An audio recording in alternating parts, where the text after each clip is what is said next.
India glitz bye friends and girl friends வணக்கம். என்ன படம் பார்த்தீங்க அப்படின்னு தானே கேட்குறீங்க. இப்போ பார்த்த படம் ஐநாக்ஸ். என்னங்க அப்படின்னு சிரிக்கிறீங்களா? ஆமாங்க, இப்போ நான் உதயம்னு சொன்னேன்னு வச்சுங்களேன், அது தியேட்டருங்க அப்படின்னு கலாய்ப்பீங்க. ஸோ தியேட்டர் பேரில் வந்த ஒரு படம் உதயம், ஆனால் நான் பார்த்தது ஐநாக்ஸ். இப்போ ரொம்ப தெளிவாக இருக்குமே உங்களுக்கு என்ன படம் பார்த்தேன்ட்டு. எனக்கு உதயம் NH4 அப்படின்னு போட்டோன்னே எனக்கு ஒரு கெமிஸ்ட்ரி சம்மந்தமாக ஏதாவது படம் அது. NH3ன்னு அமோனியா வச்சு அந்த டைப்பில் காதல் கெமிஸ்ட்ரியே கொஞ்சம் வித்தியாசமாக சொல்லியிருக்காங்கன்னு நினச்சேன். பட் அப்படி கிடையாது. அந்த மாதிரி சப்ஜெக்ட் இப்போ அலௌட் கிடையாது. இப்போ கம்பல்சரியாக என்ன நடக்கணும்? ஹைவேஸ், கரெக்ட், ரோட் சைடில் கதை கண்டிப்பாக நடக்கணும். ஒரு பையா, எங்கேயும் எப்போதும், முரண், சென்னையில் ஒரு நாள், மைனா, இந்த கேட்டகரியில் ரோட் சைடில் தான் படத்துடைய அட்மாஸ்பியர் பூரா ரோட் சைடு, பேக்ட்ராப் வந்து ரோட் சைடாக இருக்கணும் அப்படின்றது இப்போ கொஞ்சம் கம்பல்சரி ஆகிடுச்சு. ஸோ NH4 அப்படிங்கிறது அந்த route, highways route, Bangalore to Chennai, அதை அப்படி வச்சுருக்காங்க. உதயம் படம் பேர் உதயம். ஏற்கனவே நாகார்ஜுன் நடிச்சு ஒரு படம் வந்தது, அதே படமா அப்படின்லாம் கேட்காதீங்க, அதுக்கு எதுவும் சம்மந்தமே கிடையாது. ஓகே, படத்துடைய மெயின் சப்ஜெக்ட் கடத்தல். உங்களுக்கே தெரியும், கடத்தல் தான். அதாவது ஒரு பாலிட்டிஷியனுடைய பொண்ணை ஹீரோ கடத்திடுறாரு. உடனே என்ன பண்ணுவார், பாலிட்டிஷியன் வந்து போலீஸுக்கு ஃபோன் பண்ணி காதும் வச்ச மாதிரி இருக்கட்டும், வெளில வரவான விஷயம், அப்புறம் பேப்பர், டிவி கிவின்னு போட்டு கிழிச்சிடுவாங்க, நார் அடிச்சிடுவாங்க. யாருக்கும் தெரியாமல் நீ கண்டுபிடிக்கிற. அலெக்ஸ் பாண்டியன் ஞாபகம் வருதா? என்னங்க நீங்கள் ஏதோ புதுசாக உங்களுக்கு ஏதாவது ஞாபகம் வந்து எனக்கு கம்முன்னு இருங்க. நானே 2 படம் பேரை சொல்லலான்னு நினச்சேன். காதலன் படத்தில் கவர்னர் பொண்ணை கடத்தின்னு போயிடுவார். அதுக்கப்புறம் வேறு ஏதாவது பேக்ட்ராப். மைனாவில் ஒரு போலீஸ்காரர் இருப்பார், கூடவே ஒரு ஜோடி இருக்கும், கூடவே இந்த 3 பேர் போயினே இருப்பாங்க படம் பூரா. அதில் கூட பார்த்தீங்கன்னா போலீஸ்காரருக்கு வீட்டில் தலை தீபாவளிக்கு அவர் எப்படியாவது வீட்டுக்கு போயிடணும். ஆனால் அவரால் போக முடியாது, ஏன்னா இந்த கைது விஷயத்தில் கொஞ்சம் பிஸியாக இருப்பார். அதே கதையா இது அப்படின்னு தயவுசெய்து கேட்காதீங்க. அதே கதை கிடையாது, பேக்ட்ராப் இதே மாதிரி தான். அது காடு, இது ரோடு. போலீஸ்காரர் ஒரு ஜோடியோட கூட போயினே இருப்பார். பட் இதுலேயே இருக்குது, இதில் தலை தீபாவளி கிடையாது. பர்த்டே பார்ட்டி அவன் ரொம்ப மிஸ் பண்ணுவான். நீங்கள் பர்த்டே பார்ட்டிக்கு வரலையா, எப்போ வரீங்க அப்படின்னு அந்த போலீஸ்காரோட ஒய்ஃப் கேட்டுனே இருப்பாங்க. இதோ வந்துடுறேன்னு சொல்லிட்டு, ஆனால் முக்கியமான ஒரு மிஷனில் இருப்பார். இப்போ புரியுதா எங்கெங்கே சம்மந்தம் இருக்குன்னு? எஸ். ஸோ இதுதான் உதயம். பட் இந்த சப்ஜெக்டை சூஸ் பண்ணும்போது இது வெற்றிமாறனுடைய ஸ்கிரிப்ட் அப்படின்னு சொல்கிறாங்க. இந்த படத்துடைய கதையை சூஸ் பண்ணுறது எல்லாமே சூப்பர். ஓகே, இந்த கிட்னாப்பை இந்த போலீஸ் எப்படி துரத்தின்னு போய் அந்த பொண்ணை மீட்டு பாலிட்டிஷியன்ட்ட எப்படி கொடுக்குறார், இதுதான் கதை. ஓகே, ஸ்டோரி அளவில், ஸ்க்ரீன் பிளே யோசிச்ச அளவில் எல்லாமே ரொம்ப வித்தியாசமான ஒரு விஷயம். இந்த நார்மலான ஒரு லவ் ஸ்டோரி இல்லாமல் ஒரு குத்துப்பாட்டு, ஃபாரினுக்கு போகிறது, ஃபாரின் மேப்பில் திடீர்னு கடைசி 3 சீனில் வருது, இப்படிலாம் எதுவும் இல்லாமல், ரொம்ப கிளாமர்லாம் இல்லாமல், ரேப் சீன்லாம் இல்லாமல் நம்ம பார்க்குறது ரொம்ப ரிஃப்ரெஷிங்கான ஒரு படம். ஸோ அந்த விதத்தில் வெற்றிமாறனுக்கு சூப்பரான டிக்கை கொடுத்துடலாம். ஸோ இந்த டெக்னிக்கல் டீம் இல்லை, வேல்ராஜ் கேமராமேன், அவருக்கு வந்து சூப்பர் டூப்பர் ஹேட்ஸ் ஆஃப் சொல்லணும். ஏன்னா எடுத்திருக்கிற விதம் எல்லாம் எவ்வளோ கஷ்டப்பட்டுருக்காரு. ஹைவேஸில் அதுக்கப்புறம் ட்ரெயின் போகுது, கூடவே போலீஸ்காரர் வண்டியும் போகுது, ட்ரெயின்லேருந்து ஆங்கிள் அந்த போலீஸ்காரர் வண்டியை காமிக்கிறது, இதெல்லாம் கொஞ்சம் பரபரப்பான விஷயம். நான் சொல்லும்போதே உங்களுக்கு தெரியும், பல பரபரப்பான விஷயங்கள் இருக்க வேண்டிய ஒரு சப்ஜெக்ட் தான் இல்லை, அது டெஃபினட்டாக அதில் இல்லைன்னு சொல்ல. பட் இவ்வளோ விஷயங்களை வந்து ஸ்டோரி டிஸ்கஷனில் அசிஸ்டன்ட் டைரக்டர்ஸோட டெக்னிக்கல் க்ரூவோடலாம் பேசினாங்களே, இது அத்தனையுமே ஸ்க்ரீனில் வந்துதா NH4ல், இல்லை இது NH போரா அப்படின்னு கேட்டிங்கன்னா, அது நீங்கள் படம் போய் பார்த்தீங்கன்னா உங்களுக்கே புரியும். நான் ரொம்ப விஷயத்தை உங்களுக்கு சொல்ல முடியாது, ஏன்னா நான் சொன்னேன்னா கதையை நீங்கள் சொல்லிட்டீங்களே அப்படின்றீங்க. எனக்கு ரொம்ப இம்ப்ரெசிவாக பட்ட கேரக்டர் இதில் சித்தார்த் தான் ஹீரோ. அப்புறம் ஆஷ்ரிதா அப்படின்னு ஒரு ஹீரோயின் வச்சுருக்காங்க, பேரே கொஞ்சம் வாயில் நுழையிறது கஷ்டமாக இருக்குது.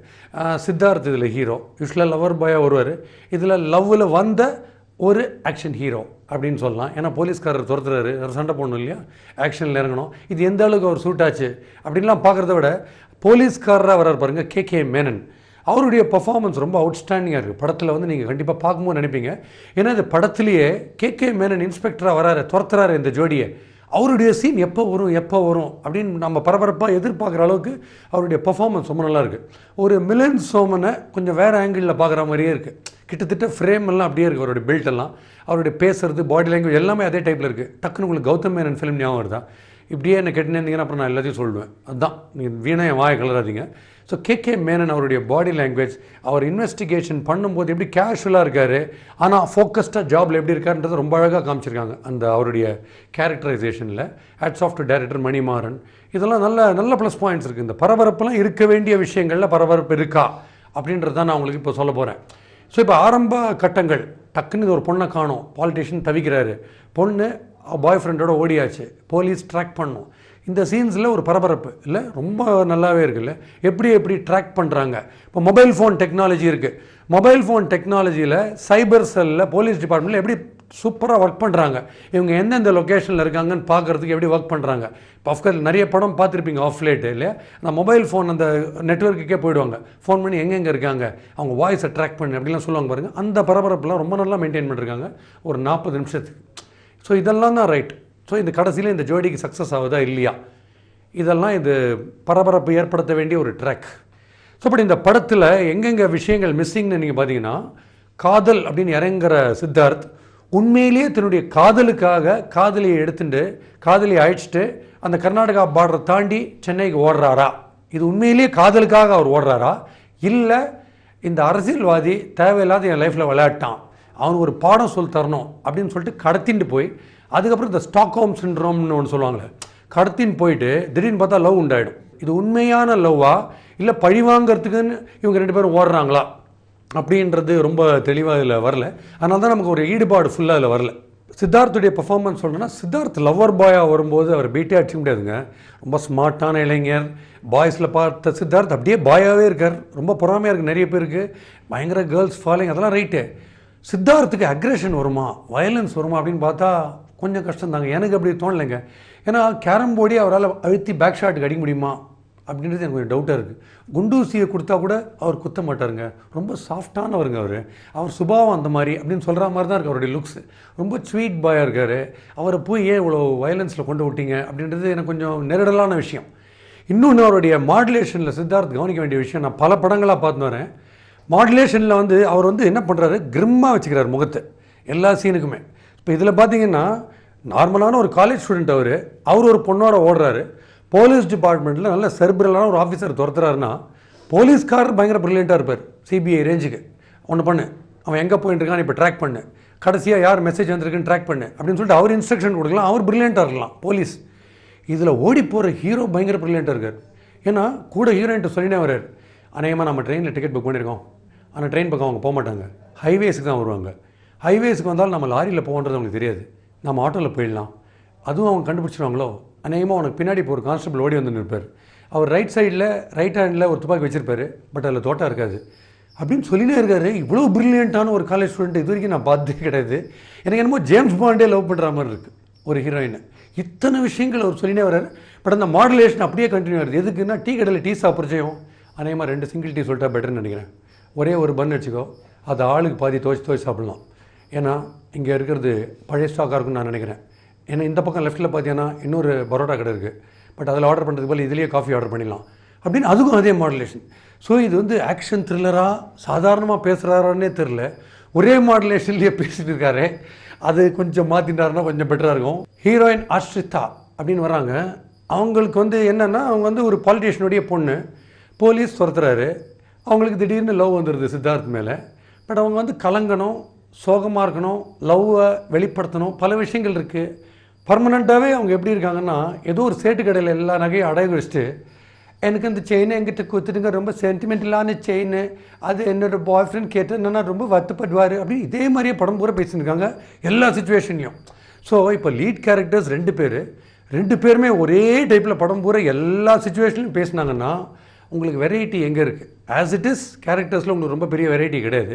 பட் இப்போ குணா மாதிரி, இப்போ குணாவில் 2 கேரக்டர்ஸ் தான் இல்லையா, கமல் கடத்திடுவார் ஹீரோயினை, 2 பேருமே நம்ம பார்த்துனே இருக்கணும். ஸோ பட் அதில் எக்கச்சக்க டிஃப்ரென்ஸ் காட்ட வேண்டியிருக்கும் பர்ஃபார்மன்ஸில். ஸோ அதுக்கான ஸ்கோப்பும் இல்லை, 2 பேரும் ஒரே மாதிரியே பேசின்னு இருக்காங்க. அதுதான் இதில் ஒரு பெரிய வீக்னஸாக இருக்குது. And coming to music, GV Prakash இதில் மியூசிக் போட்டிருக்காரு. ஆரம்ப டைட்டில் மியூசிக்கை நான் பார்க்கும்போது ஏதோ ஒரு நாடகத்துக்கு மியூசிக் போட்ட மாதிரி இருக்குது. நீங்கள் ஆர்எஸ் மனோர் ட்ராமாலாம் பார்த்தீங்கன்னா, மன்னா கம்சன் வந்து விட்டானா அப்படின்னா சங் சங் சங் அப்படின்னு கிட்டார் வச்சுப்பாங்க, அந்த டைப்லேயே இருக்குது. ஒரு நாடகத்துக்கெலாம் மியூசிக் போடும்போது இருக்கும் பாருங்கள், அந்த காலத்தில் அந்த டைப்லேயே இருக்குது. பாடல்களில் நீங்கள் யாரோ ஈவன் ஒரு பாட்டு நீங்கள் கேள்விப்பட்டிருப்பீங்க. அந்த பாட்டு கிட்டத்தட்ட நீங்கள் சிட்டுக்குருவின்னு ஒரு படம் பார்த்தீங்களா, கேள்விப்பட்டிருக்கீங்களா? இளையராஜா போட்டுக்கிற ஒரு பாட்டு, என் கண்மணி உன் காதலி, அந்த பாட்டு மாதிரியே ஒரு பாட்டு இருக்குது. முதல்ல போட்ட பார்ட்டி சாங் இருக்கு பாருங்க, அது வந்து யா கை தீரி காத்தல் சுட்டர் அப்படின்னு ஒரு பாட்டு நீங்கள் கேள்விப்பட்டிருப்பீங்களே, அந்த டைப்பில் இருக்குது. படம் பார்க்கும்போது இந்த படம் மட்டும் நமக்கு ஃபோக்கஸ்டாக மைண்டில் இருந்தால் பரவாயில்ல, ஏகப்பட்ட படங்கள் ஏகப்பட்ட பாடல்கள் நம்ம மைண்டுக்கு வரும்போது ஒரு விதத்தில் சந்தோஷமாக இருக்குது. ஒரு படத்துக்கு தானே டிக்கெட் வாங்கினோம், ஒரு மியூசிக் ஷோ கூட வாங்கலையே, ஆனால் இவ்வளோ வெரைட்டி கொடுக்குறாங்களே அப்படின்ற ஒரு சின்ன சந்தோஷம், மனசு ஆறுதல்லாம் கண்டிப்பாக இருக்குது. அதனால் மறுபடியும் நான் சொல்கிற விஷயம் வந்து ஸ்டோரி டிஸ்கஷனில் வந்து லவ்லியான ஒரு சப்ஜெக்டை செலக்ட் பண்ணுறோம்.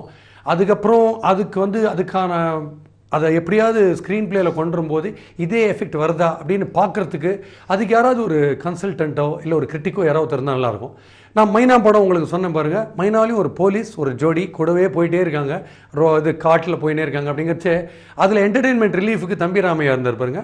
அதே மாதிரி இந்த படத்துலையும் ஒரு காமெடியான ஒரு சைபர் செல்லில் ஒரு போலீஸ் ஒருத்தருக்கார். எஸ் சார், அவங்க இங்கே தான் சார் இருக்காங்க, கண்டிப்பாக நீங்கள் பிடிச்சிடலாம் சார் அப்படின்னு ஒருத்தர் வந்து ட்ராக்கிங்க்கு வந்து இன்ஃபர்மேஷன் கொடுத்துனே இருக்கார்.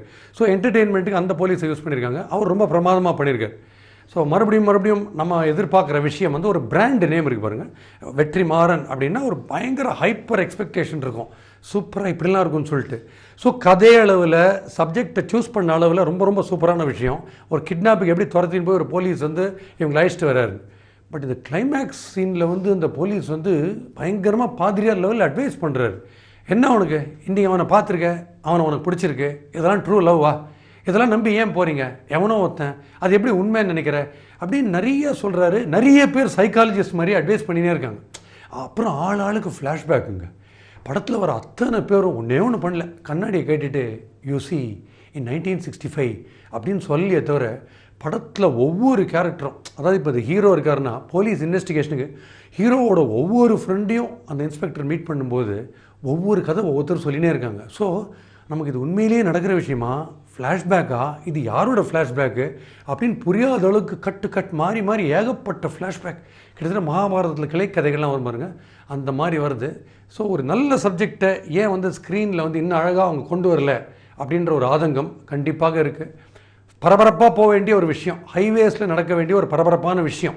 இது நியாயமாக எப்படி இருக்கணும், ஒரு எக்ஸ்பிரஸ் ட்ரெயினில் ராஜ்தானி எக்ஸ்பிரஸ் போகிற ஸ்பீடில் போக வேண்டிய விஷயம் போயினே இருக்குது, கண்டிப்பாக போகுது. முதல்ல ஆரம்பிக்கிட்ட டக்கு ஃபாஸ்ட்டாக போயினே இருக்குது. டக்குன்னு யாரோ செயினை பிடிச்சி எடுத்துடுறாங்க. அது ஏன் இழுக்கிறாங்க, ஏன் வந்து ஸ்பீடு குறையுது அப்படின்றத நீங்கள் படம் பார்த்துட்டு சொல்லுங்கள். குவாலிட்டி அளவில் டெஃபினட்டாகவே நல்ல குவாலிட்டி கொடுத்துருக்காங்க படத்தில். பட் இந்த சப்ஜெக்ட் அளவில் பரபரப்பு, எக்ஸைட்மெண்ட் அதுக்கு போதிய சுச்சுவேஷன்ஸ் இல்லை. அத்தனை சுச்சுவேஷன்ஸுமே அவங்க வந்து டிஸ்கஷன் பண்ணாங்க, ஆனால் அது ஸ்க்ரீனில் வரும்போது அந்த அளவுக்கு தெளிவாக வரல. ஸோ அந்த பரபரப்பு கண்டிப்பாகவே missing. But still better luck next time. NH5 அதில் இதே பரபரப்பு இருக்கும் அப்படின்னு நாங்கள் நம்புகிறோம். All the best.